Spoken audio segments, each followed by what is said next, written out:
Happy Friday everyone, I'm Julian and this is Libby, and together we make up BoxedMeeples. I am going this week with Ironwood. This is a game that we discovered at Essen when we were talking to one of the designers, Julian, about 5 things we might like about this sort of dueling game. And it's so set up to be for 2 players that they're very asymmetric, very opposite to each other.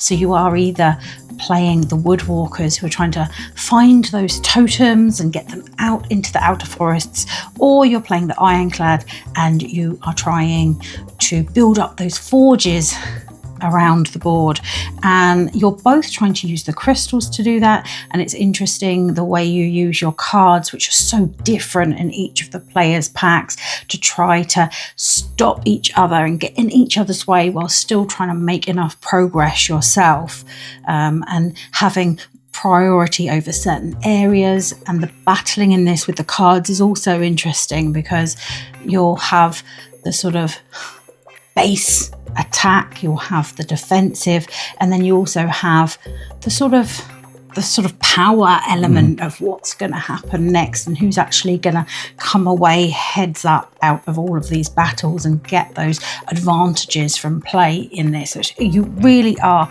up against each other in the most opposite ways you could possibly be. Battling in the wonderful world of Ironwood, and it's definitely becoming a firm favourite with us here. Now, when it comes to dueling games, I thought I should probably pick a game that has the word duel in the title. So I've gone for Overboss Duel.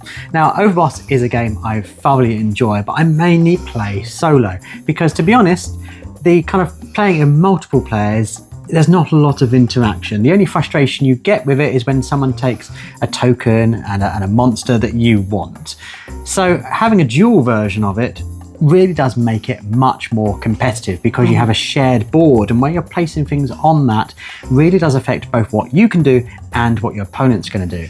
So the scoring, really you're just scoring the area closest to you, but it does feel like what you're doing does affect them as much as it does affect you. And all of the new realms in this, or the new areas you can place, are geared towards that kind of competitive, aggressive play, which can be actually taken into the original Overboss, and Overboss realms can be brought into this as well, which gives you a huge variety of different tokens you could be placing in this.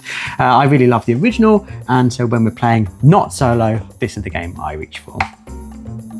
Yeah, so there are dueling games. What games do you like to duel with? Do let us know in the comments, and have you played either of these 2, and what are your thoughts? We would really love to hear from you. And of course, if you're not subscribed to the channel, please do so. It really does help us out, and we're love to have our little community of people that come along and follow our board game videos with us. Of course, if you're interested in buying either of these games or other dueling games, there's many of them out there you can get. A good place to go is your friendly local game store, and for us in the southeast of England, that is of course Chaos Cards. And if you're not in the southeast of England, there's a fantastic website with some amazing deals coming up, so it might be worth going there and using the discount code you'll find in the description to save yourself some money at the checkout. But as always, thanks for watching. Bye.